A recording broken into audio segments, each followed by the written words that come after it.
Hello, and welcome back to Baby Alice's stories. We now return to The Swiss Family Robinson by J.D. Wyss. Chapter 7. The first thing to be done on the following day was to return to Calabash Wood to fetch the sledge with the dishes, bowls, and baskets we had made. Fritz alone accompanied me. I desired the other boys to remain with their mother, intending to explore beyond the chain of rocky hills, and thinking a large party undesirable on occasion. Passing through the wood of evergreen oaks, we observed our sow feasting on the acorns, evidently not a whit the worse for the fright we had given her the previous day. In fact, she appeared more friendly disposed towards us than usual, possibly considering us as her deliverers from the jaws of the savage dogs. Many birds tenanted this grove and were undisturbed by our movements until Fritz fired and shot a beautiful blue jay and a couple of parakeets, one a brilliant scarlet and the other green and gold. Fritz was in the act of reloading his gun when an uncountable noise struck our ears and put us instantly on alert, because it appeared like the dull thumping sound of a muffled drum and reminded us of the possible presence of savages. With the great caution, we drew nearer the sound, concealing ourselves among the low bushes and thick grass and creepers, until we reached an open glade, where, standing on an old prostrate log, was a beautiful bird about the size of a cock, of a rich chestnut brown color, finely mottled,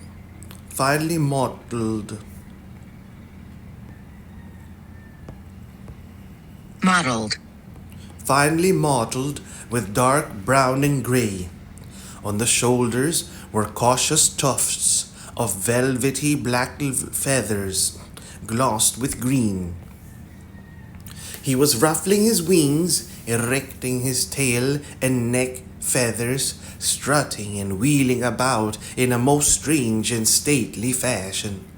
After maneuvering for some time in this manner, greatly to the edification of a party of birds resembling him, but without any ruff, who assembled round the stump, were enjoying his performances, he spread out his tail like a fan, stiffening his wings, and began to strike with them in short, rapid beats, faster and faster, until a rumbling sound like a very distant thunder was produced,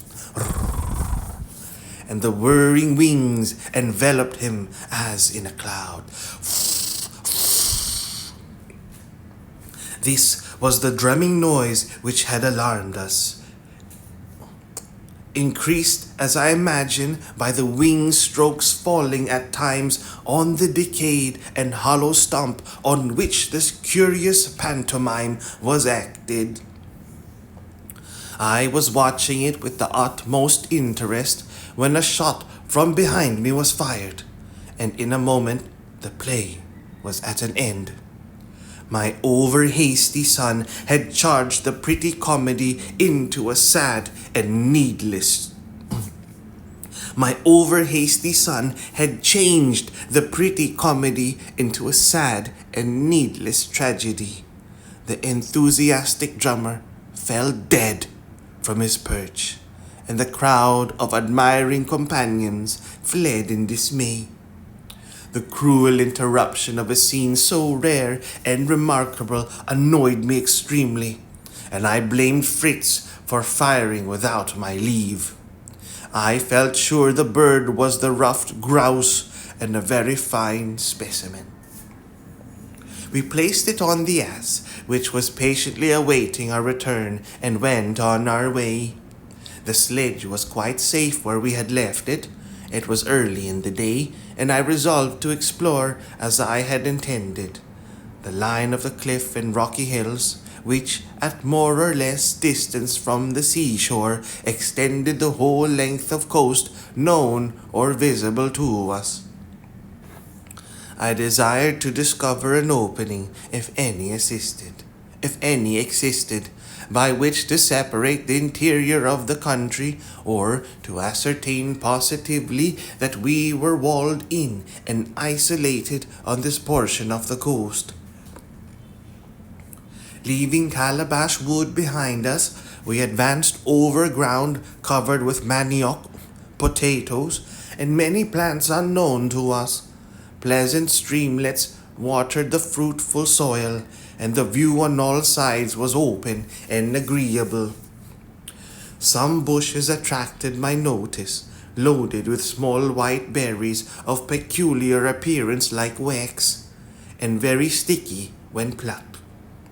I recognized in this a plant called by botanists Myrica cerifera, and with much pleasure explained to Fritz that, by melting and straining these berries, we might easily succeed in making candles, and afford very great satisfaction to his mother, who did not at all approve of having to lay her work aside and retire to rest the moment the sun set. The greenish wax to be obtained would be more brittle than beeswax, but it would burn very fairly and diffuse an unagreeable perfume.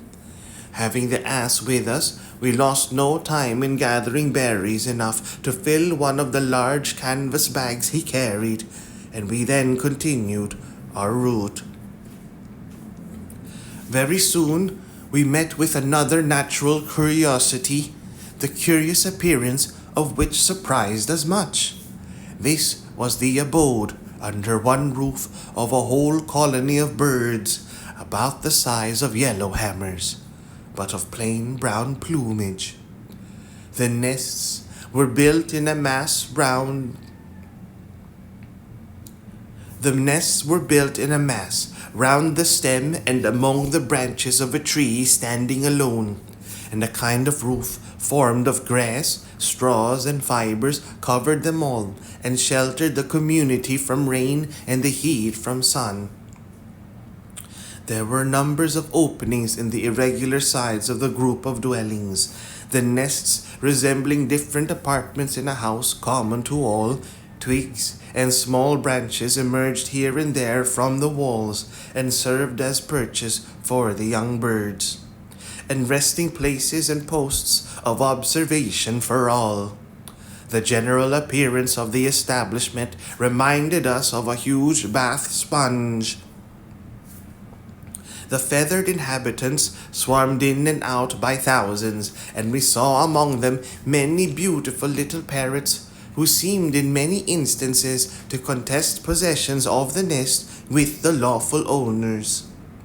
Fritz, being an expert climber and exceedingly anxious to examine the nests more closely, ascended the tree, hoping to obtain one or two young birds, if any were hatched.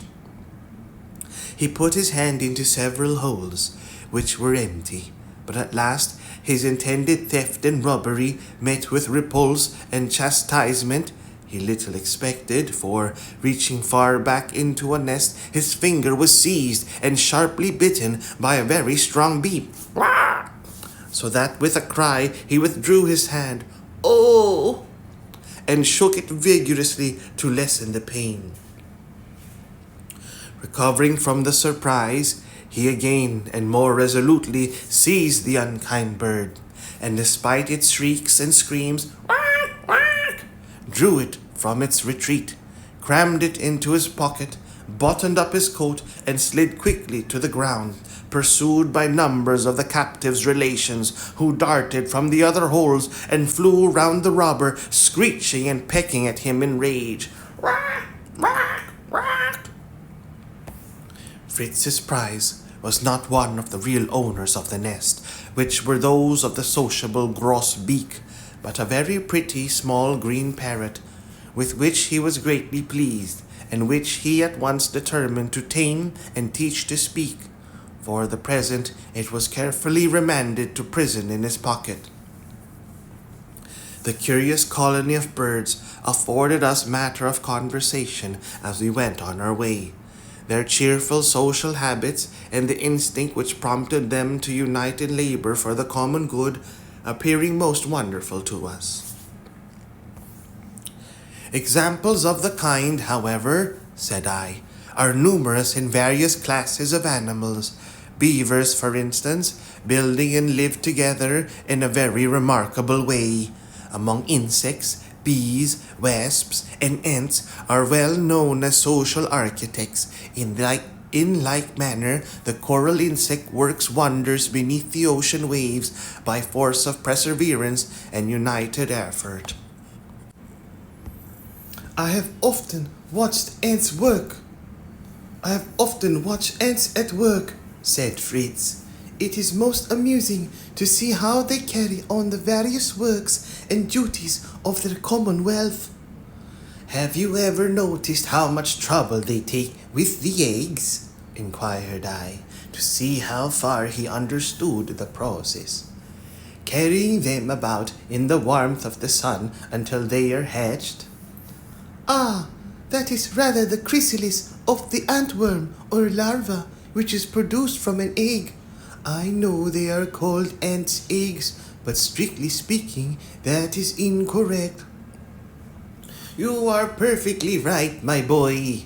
Well, if you have taken so much interest in watching the little ants of your native country, how delighted and astonished you would be to see the wonders performed by the vast tribes of large ants in foreign lands.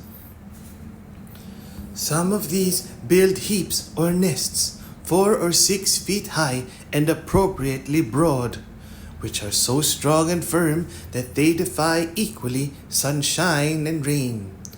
They are within divided into regular streets, galleries, vaults, and nurseries. So firmly are these mounds built that with interior alterations a deserted one might be used for a baking oven.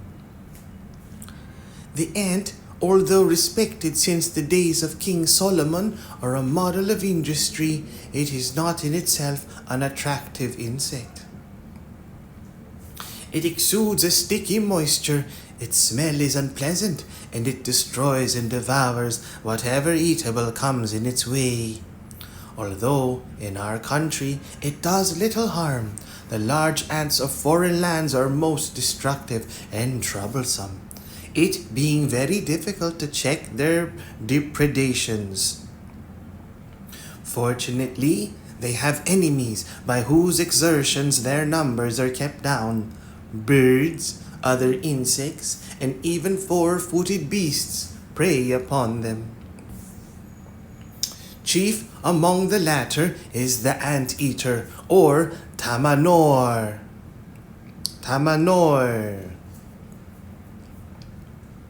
If South America, a large creature 6 or 7 feet in length, covered with long coarse hair, drooping like a heavy plume over the hind quarters. The head is wonderfully elongated and very narrow. It is destitute of teeth, and the tongue resembles somewhat a large great red earthworm. It has immensely strong curved claws, which it tears and breaks down and scratches to pieces the hard walls of the ant heaps. Then, protruding its sticky tongue, it coils and twists it about among the terrified millions disturbed by its attack. They adhere to this horrible invader and are drawn irresistibly backward into the hungry, toothless jaws awaiting them. The little anteater is not more than about 21 inches in length, and has a shorter and more natural-looking head, and fine silky fur. It usually lives in trees. I was pleased to find my memory served me so well on this subject, as it interested my boy amazingly, and occupied us for a considerable time while we travelled onward. Arriving presently at a grove of tall trees with very strong, broad, thick leaves, we paused to examine them. They bore a round fig-like fruit full of little seeds and of a sour, harsh taste. Fritz saw some gummy resin exuding from cracks in the bark, and it reminded him of the boyish delight afforded by collecting gum from cherry trees at home, so that he must needs stop to scrape off as much as he could. He rejoined me presently, attempting to soften what he had collected in his hands, but finding it would not work like gum, he was about to fling it away, when he suddenly found that he could stretch it and that it sprang back to its original size. "Oh, father, only look, this gum is quite elastic. Can it possibly be India rubber?" "What?" cried I. "Let me see it. A valuable discovery that would be indeed, and I do believe you are perfectly right." "Why would it be so valuable, father?" inquired Fritz. "I have only seen it used for rubbing out pencil marks." "India rubber," I replied, "or more properly, kaotukchoko. No. Kaut chok. Kaut. Caoutchouc. Caoutchouc. Caoutchouc. Unvulcanized natural rubber. Caoutchouc. "India rubber," I replied, "or more properly, caoutchouc, is a milky resinous juice which flows from certain trees in considerable quantities when the stem is purposely tapped. These trees are indigenous to the South American countries of Brazil, Guyana, and Cayenne. The natives who first obtained it used it to form bottles by smearing earthen flasks with repeated coatings of the gum when just fresh from the trees. And when hardened and sufficiently thick, they broke the mold, shook out the fragments, and hung the bottles in the smoke, when they became firmer and of a dark color. While moist, the savages were in the habit of drawing rude figures and lines on the resin by way of adornment. These marks you may have observed, for the bottles obtained from the natives by the Spaniards and Portuguese have for years been brought to Europe and cut into portions to be sold for use in drawing. Caoutchouc can be put to many uses, and I am delighted to have it here, as we shall, I hope, be able to make it into different forms. First and foremost, I shall try to manufacture boots and shoes." Soon after making this discovery, we reached the coconut wood and saw the bay extending before us, and the great promontory we called Cape Disappointment, which hitherto had always bounded our excursions. In passing through the wood, I remarked a smaller sort of palm, which, among its grand companions, I had not previously noticed. One of these had been broken by the wind, and I saw that the pith had a peculiar mealy appearance, and I felt convinced that this was the world-renowned sago palm. In the pith, I saw fat worms or maggots, and suddenly recollected that I had heard of them before as feeding on the sago, and that in the West Indies they are eaten as a delicacy. I felt inclined to try what they tasted like, so at once, kindling a fire and placing some half-dozen sprinkled with salt on a little wooden spit, I set them to roast. Very soon rich fat began to drop from them, and they smelt so temptingly good, that all repugnance to the idea of eating worms vanished, and putting one like a pat of butter on a baked potato, I boldly swallowed it and liked it so much that several others followed in the same way. Fritz also summoned courage to partake of this novel food, which was a savory addition to our dinner of baked potatoes. Being once more ready to start, we found so dense a thicket in the direct route that we turned aside without attempting to penetrate it, and made our way towards the sugar break near Cape Disappointment. This we could not pass without cutting a handsome bundle of sugar canes, and the donkey carried that, in addition to the bag of wax berries. In time we reached the sledge in Calabash Wood. The ass was unloaded, everything placed on the sledge, and our patient beast began calmly and readily to drag the burden he had hitherto borne on his back. No further adventure befell us, and we arrived in the evening at Falconhurst, where our welcome was as warm as usual. All we had to tell, listened to with the greatest interest. All we had to show, most eagerly examined. The pretty green parakeet enchanting the boys most particularly. An excellent supper was ready for us, and with thankful hearts we enjoyed it together. Then, ascending to our tree castle and drawing up the ladder after us, we betook ourselves to the repose well earned and greatly needed after this fatiguing day. The idea of candle making seemed to have taken the fancy of all the boys. The next morning they woke, one after the other, with the word candle on their lips. When they were thoroughly roused, they continued to talk candles. All breakfast time, candles were the subject of conversation, and after breakfast, they would hear of nothing else but setting to work at once and making candles.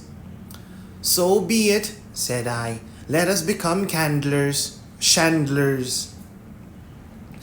be it," said I. "Let us become chandlers."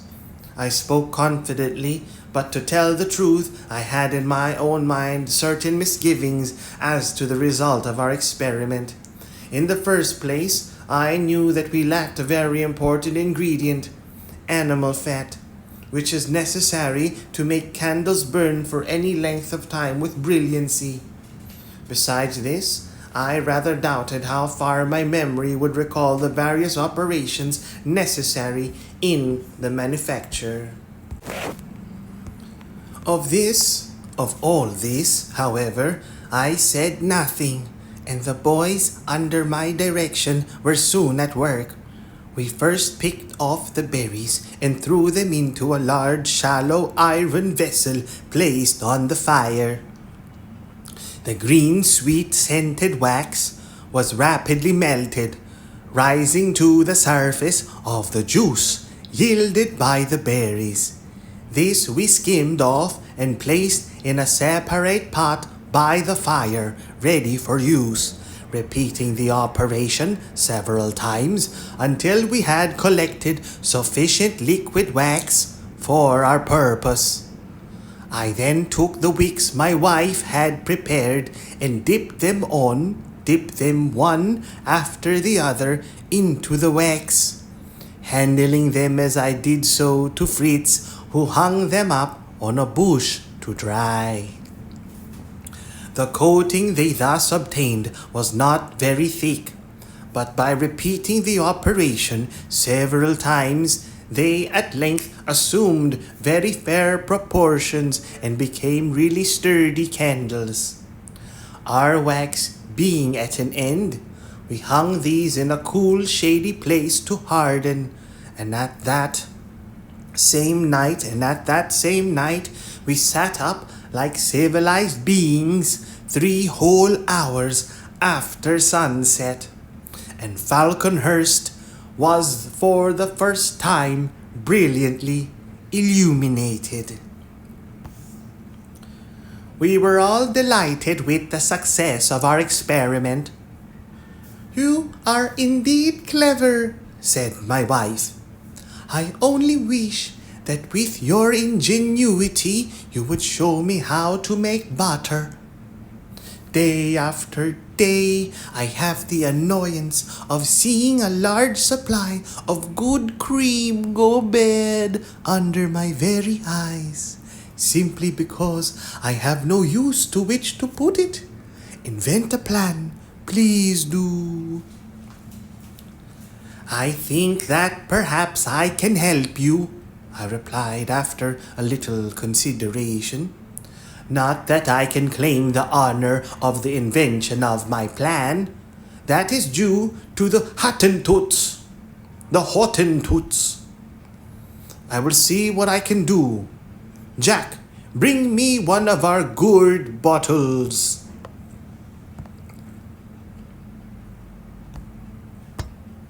I took the gourd, one of those I had previously prepared, with a small hole at one end, and well hollowed out and cleaned. This I partially filled with cream and then corked up the hole tightly. Here, boys, said I, you can continue the operation while I turn carpenter and make a cart to take the place of our sledge. I gave them their directions and then set about my own work. They fixed 4 posts in the ground and then to them fastened a square piece of sailcloth by 4 cords attached to the corners. In this cradle they placed the gourd of cream, and each taking a side rolled it backwards and forwards continuously for half an hour. Now, I cried, looking up from my work, open the gourd and take the contents to your mother with my compliments. They did so, and my good wife's eyes were delighted with the sight of a large lump of capital fresh butter. With my son's assistance, the cart was in time completed. A clumsy vehicle it was, but strong enough for any purpose to which we might put it, and as it proved of immense use to us in collecting the harvest. We then turned our attention to our fruit trees, which we had planted in a plot ready for transplanting. The walnut, cherry, and chestnut trees we arranged in parallel rows so as to form a shady avenue from Falconhurst to Family Bridge, and between them we laid down a tolerable road that we might have no difficulty in reaching Tentholm, be the weather bad as it might. We planted the vines round the arch roots of our great mangrove, and the rest of the trees in suitable spots, some near Falconhurst, and others away over Jackal River to adorn Tentholm. Tentholm had been the subject of serious thoughts to me for some time past, and I now turned all my attention thither.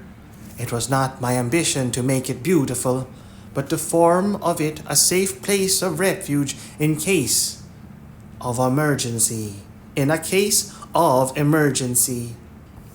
My first care, therefore, was to plant a thick prickly hedge capable of protecting us from any wild animal, and forming a tolerable obstacle to the attack of even savages should they appear. Not satisfied with this, however, we fortified the bridge, and on a couple of hillocks mounted 2 guns which we brought from the wreck, and with whose angry mouths we might bark defiance at any enemy, man or beast. 6 weeks slipped away while we were thus busily occupied. 6 weeks of hard yet pleasant labor. We greeted each Sunday and its accompanying rest most gratefully, and on that day always especially thanked God for our continued health and safety.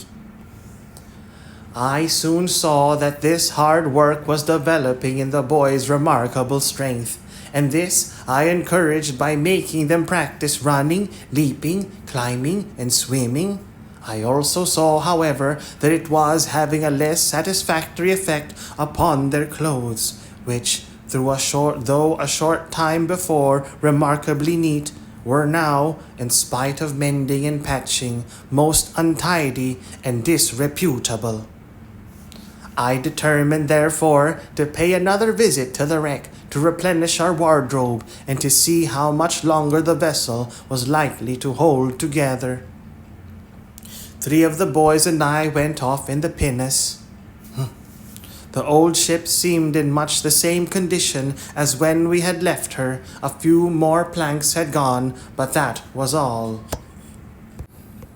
"Come, boys," cried I. "Not an article of the slightest value must be left on board. Rummage her out to the very bottom of her hold." They took me at my word. Sailors' chests, bales of cloth and linen, and a couple of small guns, ball and shot. Tables, benches, window shutters, bolts and locks, barrels of pitch, all were soon in a heap on the deck. We loaded the pinnace and went on shore. We soon returned with our tugboat in tow, and after a few more trips, nothing was left on board. "One more trip," said I to my wife, "before we started again, and there will be the end of the brave ship which carried us from Switzerland. I have left 2 barrels of gunpowder on board and mean to blow her up." Before we lighted the fuse, I discovered a large copper cauldron which I thought I might save. I made fast to it a couple of empty casks, that when the ship went up it might float. The barrels were placed, the train lighted, and we returned on shore. The supper was laid outside the tent, at a spot from whence we might obtain a good view of the wreck. Darkness came on. Suddenly, a vivid pillar of fire rose from the black waters. A sullen roar boomed across the sea, and we knew that our good old ship was no more. We had planned the destruction of the vessel. We knew that it was for the best, and yet that night we went to bed with a feeling of sadness in our hearts, as though we had lost a dear old friend. Next morning, all our sadness was dispelled, and it was with pleasure that we saw the shore lined with a rich store of planks and beams and remnants of the wreck. I soon found, too, the copper cauldron, which was successfully floated by the casks. This I got on shore, and hauling it up among the rocks, stored under it the powder casks we had landed the day before. Collecting all these valuables gave us some little trouble, and while we were thus engaged, my wife brought us good news. She had discovered that 2 ducks and a goose had each reared a large family among the reeds by the river, and they presently appeared waddling past us, apparently vastly well pleased with their performance. We greeted them joyfully. "Hurrah!" said Ernest. "We'll be able to afford duck and green peas some day soon, and imagine we're once more civilized mortals." The sight of these birds reminded me of our family at Falconhurst, and I announced my intention of paying them a visit. Everyone was delighted, and everyone would come with me. As we approached Falconhurst, I noticed that several young trees in our avenue were considerably bent by the wind, and this resolved me to make an expedition next day to cut bamboos for their support. As Fritz was the only one besides myself who had visited Cape Disappointment and the surrounding country, my wife and the younger boys begged hard to be allowed to accompany me. I consented, and next morning we started, bringing with us the cart drawn by the cow and ass, and laden with everything necessary for an expedition for several days. A tent, provisions, a large supply of ammunition, and all sorts of implements and utensils, for I intended to make a great collection of fruits and the produce of different trees. It was a lovely morning, and passing gaily through the plantations of potatoes, manioc, and cassavas, we came to the nest of the sociable grosbeak, the sight of which charmed the children immensely. We reached the wax trees, and there I called for a halt. Halt! For I wished to gather a sack or two of the berries, that we might renew our stock of candles. The berries were soon plucked, and I stored them away amongst the bushes, marking the spot that we might find them on our return. Now for the caoutchouc tree. For the caoutchouc tree, said I. Now for waterproof boots and leggings to keep your feet dry, Ernest. To the caoutchouc tree. We directed our steps, and were soon busily engaged in stabbing the bark and placing vessels beneath to catch the sap. We again moved forward, and crossing the palm wood, entered upon a delightful plain bounded on one side by an extensive field of waving sugar cane, on the other side by a thicket of bamboos and lovely palms, while in front stretched the shining sea, calm and noiseless. "How beautiful!" exclaimed Jack. "Let us pitch our tent here and stay here always, instead of living at Falconhurst. It would be jolly." "Very likely," replied I, "and so would be the attacks of wild beasts. Imagine a great tiger lying in wait in the thicket yonder and pouncing out on us at night. No, thank you. I much prefer our nest in the tree, or our impregnable position at Tentholm. We must make this our headquarters for the present, however, for though perhaps dangerous, it is the most convenient spot we shall find. Call a halt and pitch the tent." Our beasts were quickly unyoked, the tent arranged, a large fire lit, supper prepared, and we dispersed in various directions, some to cut bamboos, and some to collect sugar cane. We then returned, and as supper was still not quite ready, and the boys were hungry, they decided to obtain some coconuts. This time, however, no assistance was to be had from either monkeys or land crabs, and they gazed up with longing eyes at the fruit above them. "We can climb," said Fritz. "Up with you, boys."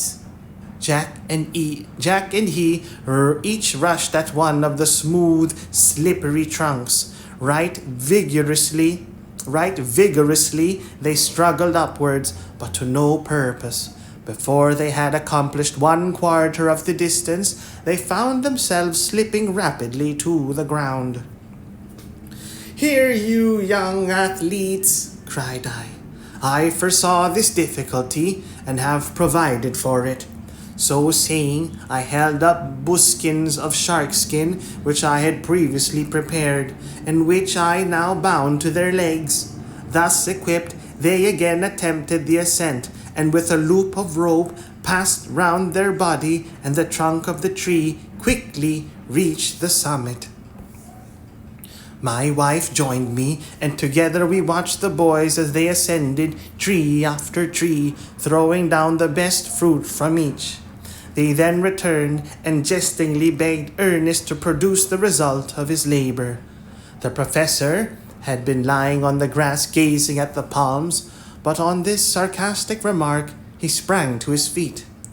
"Willingly!" he exclaimed, and seizing a pair of buskins, he quickly donned them. "Give me a coconut shell," said he. I gave him one and put it in his pocket. He ran to a tree and with an agility which surprised us all, quickly reached the top.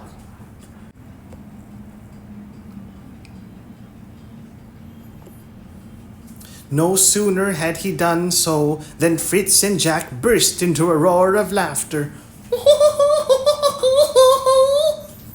He had swarmed a tree which bore no nuts. Ernest apparently heard them, for as it seemed in a fit of anger, he drew his knife and severed the leafy crest, which fell to the ground. I glanced up at him, surprised at such a display of temper, but a bright smile greeted me, and in a merry tone he shouted, "Jack, pick that palm cabbage up and take it to father. That is only half my contribution, and it is worth all your nuts put together." He spoke truly. The cabbage palm is rare, and the tuft of leaves at its summit is greatly prized by the South Americans for its great delicacy and highly nutritive qualities. "Bravo!" I cried. "You have retrieved your character. Come down and receive the thanks of the company. What are you waiting up there for?"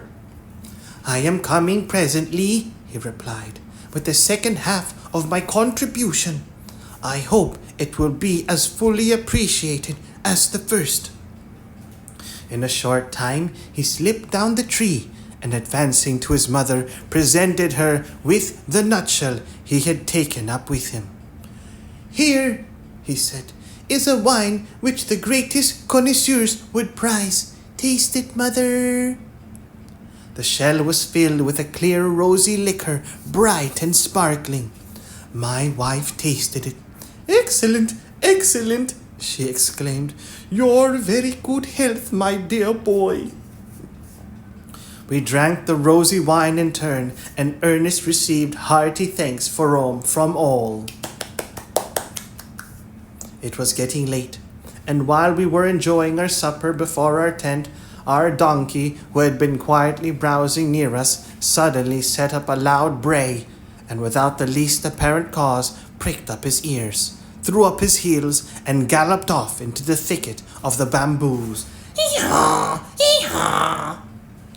We followed for a short distance, and I sent the dogs in chase, but they returned without our friend, and it was late. We were obliged to abandon the chase. I was annoyed by this incident, and even alarmed, for not only had we lost the ass, but I knew not what had occasioned his sudden flight. I knew not whether he was aware by instinct of the approach of some fierce wild beast. I said nothing of this to my family, but making up an unusually large fire, I bade them sleep with their weapons by their side, and we all lay down. A bright morning awoke us early, and I rose and looked out, thinking that perhaps our poor donkey might have been attracted by the lights of the fires and have returned. Alas, not a sign of him was to be seen, as we could not afford to lose so valuable a beast. I determined to leave no attempt untied to regain him. We hurriedly breakfasted, and as I required the dogs to assist me in search, I left my elder sons to protect their mother, and bade Jack get ready for a day's march. This arrangement delighted him, and we quickly set out. For an hour or more we trudged onwards, directed by the print of the ass's hooves. Sometimes we lost the track for a while, and then again discovered it as we reached softer soil. Finally, this guide failed us altogether, for the donkey seemed to have joined in with a herd of some larger animals with whose hoofprints his had mingled. I now almost turned back in despair, but Jack urged me to continue the search. "For," said he, "if we once get upon a hill, we shall see such a large herd as this must be at almost any distance. Do let us go on, father." I consented, and we again pushed forwards, through bushes and over torrents, sometimes cutting our way with the necks, and sometimes plunging knee-deep through a swamp. We at length reached the border of a wide plain, and on it, in the distance, I could see a herd of animals browsing on the rich grass. It struck me that it might be very hard. It struck me that it might be the very herd to which our good donkey had joined himself, and wishing to ascertain whether this was so, I resolved to make a detour through a bamboo marsh and get as near as possible to the animals without disturbing them. The bamboos were huge, many of them over 30 feet in height, and as we made our way through them, I remembered an account of the great cane of South America, which is greatly prized by the Indians on account of its extreme usefulness. The reeds themselves make masts for their canoes, while each joint will form a cask or box. I was delighted, for I had little doubt that the bamboos we were among were of the same species. I explained this to Jack as we discussed the possibility of cutting one down and carrying a portion of it home. We reached the border of the marsh and emerged upon the plain. There we suddenly found ourselves face to face with the herd which we sought, a herd of buffaloes. They looked up and staring at us inquisitively, but without moving. Jack would have fired, but I checked him. "Back to the thicket," I said, "and keep back the dogs." We began to retreat, but before we were again under cover, the dogs joined us, and in spite of our shouts and efforts to restrain them, they dashed forwards and seized a buffalo calf. This was a signal to the whole herd to attack us. They bellowed loudly and pawed the ground and tore it up with their horns, and then dashed madly towards us. We had not time to step behind a rock before the leader was upon us. So close was he that my gun was useless. I drew a pistol and fired. He fell dead at my feet. His fall checked the advance of the rest. They halted, snuffed the air, turned tail, and galloped off across the plain. They were gone, but the dogs still held gallantly to the calf. They dragged and tussled with him, but with their utmost efforts could not bring him to the ground. How to assist them without shooting the poor beast I knew not, and this I was unwilling to do, for I hoped that if we could but capture him alive, we might in time manage to tame him, and use him as a beast of burden. Jack's clever little head, however, suddenly devised a plan for their aid, and with his usual promptitude, he at once put it into execution. He unwound the lasso which was coiled round his body, and as the young bull flung up his heels, he cast it and caught him by his hind legs. The noose drew tight, and in a twinkling the beast was upon the ground. We fastened the other end of the cord round a stout bamboo, called off the dogs, and the animal was at our mercy. "Now we have got him," said Jack, as he looked at the poor beast lying panting on the ground. "What are we to do with him?" "I will show you," said I. "Help me to fasten his forelegs together, and you shall see the next operation." The bull thus secured could not move, and while Jack held his head, I drew my knife and pierced the cartilage of his nose, and when the blood flowed less freely, passed the stout cord through the hole. I felt some repugnance at thus paining the animal, but it was a case of necessity, and I could not hesitate. We untied the ends of the cord, freed the animal, and set him upon his legs, and subdued and overawed,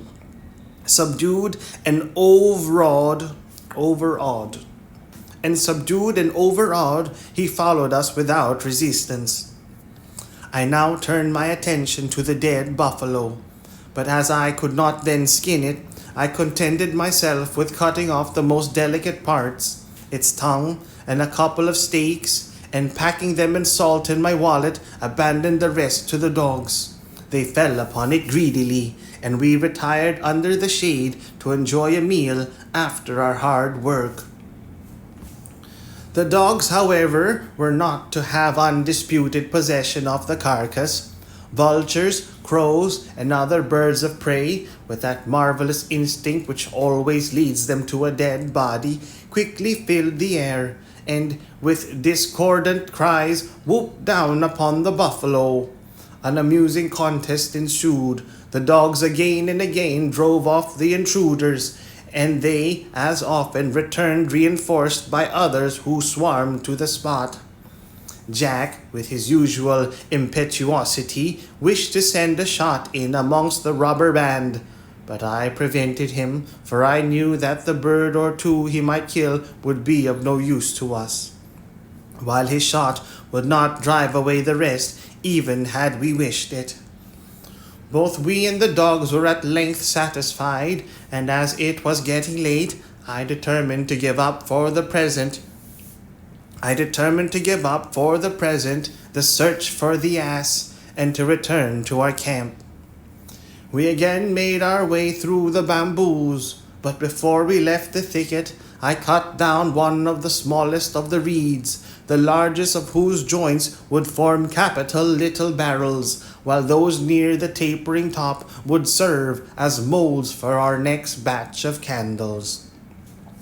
The buffalo, with a dog on either side and the rope through his nose, was following us passively, and we presently induced him to submit to a package of our goods laid upon his back. We pushed rapidly forward, Jack eager to display our latest acquisition. We repassed the rocky bed of a stream we had crossed in the morning. Juno dashed ahead and was about to rush into a cleft between the rocks, when the appearance of a large jackal suddenly checked her further progress. Both dogs instantly flew at the animal, and though she fought desperately, quickly overpowered and throttled her.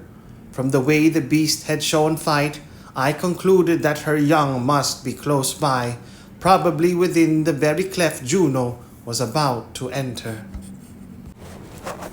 Directly Jack heard this, he wished to creep in and bring out the young jackals. I hesitated to allow him to do so, for I thought it possible that the male jackal might be still lying in wait within the cave. We peered into the darkness, and after a while Jack declared he could discern the little yellow jackals, and that he was quite sure the old one was not there. He then crept in, followed closely by the dogs, and presently emerged bearing in his arms a handsome cub of a beautiful golden yellow, and about the size of a small cat. He was the only one of the brood he had managed to save, for Turk and Juno, without pity for their youth or beauty, had worried all the rest. I did not much regret this, however, for I firmly believe that, had he saved them, Jack would have insisted upon bringing up the whole litter. As it was, I considered that one jackal was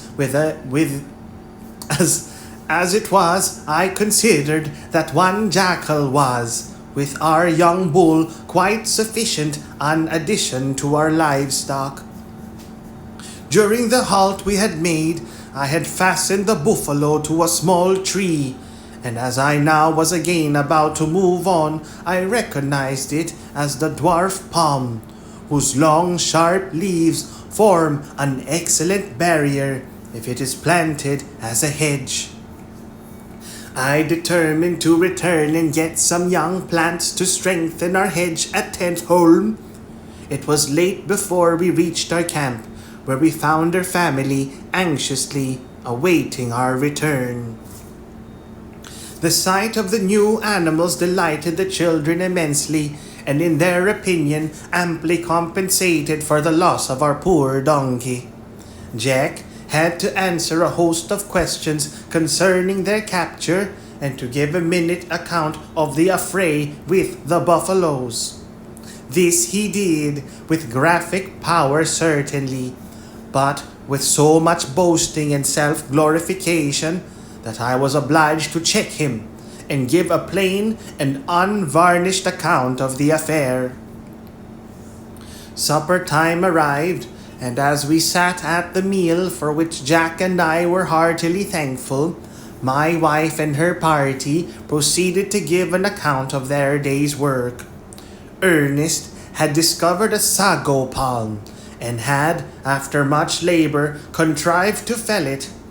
Franz and his mother had collected dry wood, of which a huge heap now stood before the tent, sufficient to keep up a fire all the rest of the time we should stay on the spot. Fritz had gone off shooting and had secured a good bag. While they had been thus variously employed, a troop of apes had visited the tent, and when they returned, they found the place ransacked and turned upside down. The provisions were eaten and gnawed, the potatoes thrown about, the milk drunk and spilt. Every box had been peeped into, every pot and pan had been divested of its lid. The palisade round the hut had been partially destroyed. Nothing had been left untouched. Industriously had the boys worked to repair the damage, and when we returned, not a sign was to be seen of the disorder. No one would have guessed what had occurred from the delicious supper we were eating. After matters had been again arranged, Fritz had gone down to the shore, and amongst the rocks at Cape Disappointment had discovered a young eaglet, which Ernest declared to be a Malabar or Indian eagle. He was much pleased with his discovery, and I recommended him to bring the bird up and try to train it to hunt as a falcon. "Look here, though, boys," said I. "You are now collecting a good many pets, and I am not going to have your mother troubled with the care of them all. Each must look after his own, and if I find one neglected, whether beast or bird, I set it at liberty. Mark that and remember it." My wife looked greatly relieved at this announcement, and the boys promised to obey my directions. Before we retired for the night, I prepared the buffalo meat I had brought. I lit a large fire of green wood, and in the smoke of this thoroughly dried both the tongue and steaks. We then properly secured all the animals. Jack took his little pet in his arms, and we lay down and were soon fast asleep. At daybreak, we were on foot and began to prepare for a return to Falconhurst. "You are not going to despise my sago, I hope," said Ernest. "You have no idea what a trouble it was to cut down, and I have been thinking too that if we could but split the tree, we might make a couple of long useful troughs, which might... Troughs. We might make a couple of long useful troughs, which might, I think, be made to carry water from Jackal River to Tentholm. Is my plan worth consideration?" "Indeed it is," I replied, "and at all events we must not abandon such a valuable prize as a sago palm. I would put off our departure for a day rather than leave it behind." We went to the palm, and with the tools we had with us attempted to split the trunk. We first sawed off the upper end, and then with an axe and saw managed to insert a wedge. This accomplished, our task was less difficult, for with a heavy mallet we forced the wedge in further and further, until at length the trunk was split in twain. From one half of the trunk we then removed the pith, disengaging it with difficulty from the tough wood fibers. At each end, however, I left a portion of the pith untouched, thus forming a trough. in which to work the sago. "Now, boys," said I, when we had removed the pith from the other half of the trunk, "off with your coats and turn up your shirt sleeves. I am going to teach you to knead." They were all delighted, and even little Franz begged to be allowed to help. Ernest brought a couple of pitchers of water, and throwing it amongst the pith, we set to work right heartily. As the dough was formed and properly kneaded, I handed it to my wife, who spread it out on a cloth in the sun to dry.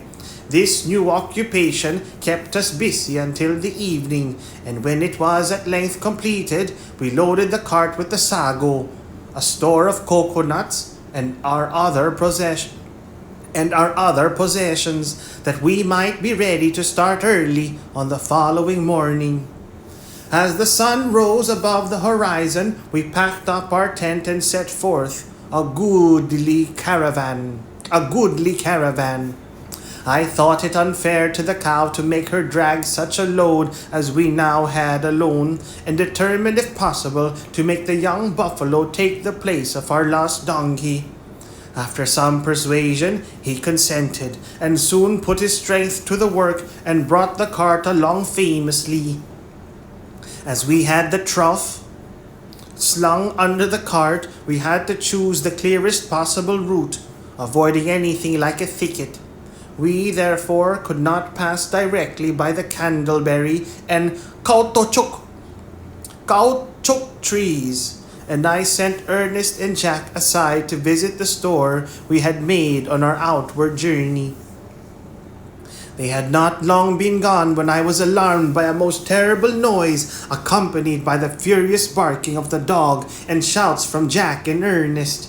Thinking that the boys had been attacked by some wild beast, I ran to their assistance. A most ludicrous scene awaited me when I reached the spot. They were dancing and shouting round and round a grassy glade, and as I nearly as possible followed their example, for in the center, surrounded by a promising litter, lay our old sow, whose squeals, previously so alarming, were now subsiding into comfortable grunts of recognition. I did not join my boys in their triumphal dance, but I was nevertheless much pleased at the sight of the flourishing family, and immediately returned to the cart to obtain biscuits and potatoes for the benefit of the happy mother. Jack and Ernest meanwhile pushed further on and brought back the sack of candleberries and the caoutchouc, and as we could not then take the sow with us, we left her alone with her family and proceeded to Falconhurst. The animals were delighted to see us back again, and received us with manifestations of joy, but looked askance at the new pets. Askance, with an attitude or look of suspicion or disapproval, askance, obliquely, suspiciously. The animals were delighted to see us back again, and received us with manifestations of joy, but looked askance at the new pets. The eagle especially came in for shy glances, and promised to be no favorite. Fritz, however, determined that his pet should at present do no harm, secured him by the leg to a root of the fig tree, and uncovered his eyes. In a moment, the aspect of the bird was changed. With his sight returned all his savage instincts.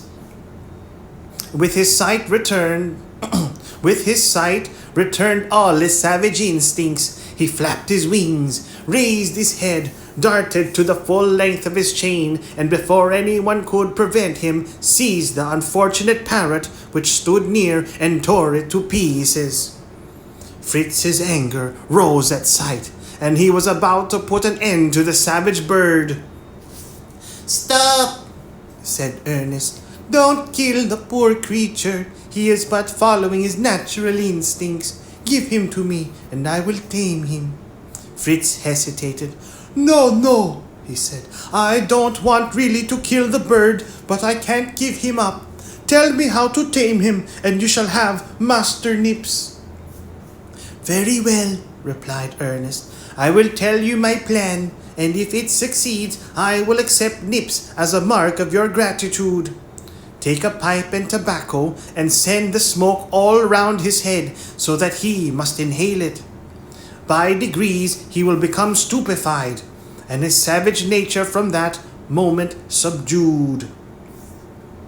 Fritz was rather inclined to ridicule the plan, but knowing that Ernest generally had a good reason for anything of the sort that he proposed, he consented to make the attempt. He soon seated himself beneath the bird, who still struggled furiously, and puffed cloud after cloud upwards. As each cloud circled round the eagle's head, he became quieter and quieter.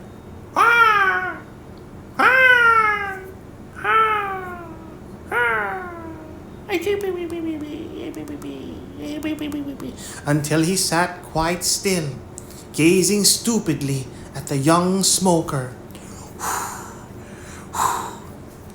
Capital! Cried Fritz as he hooded the bird.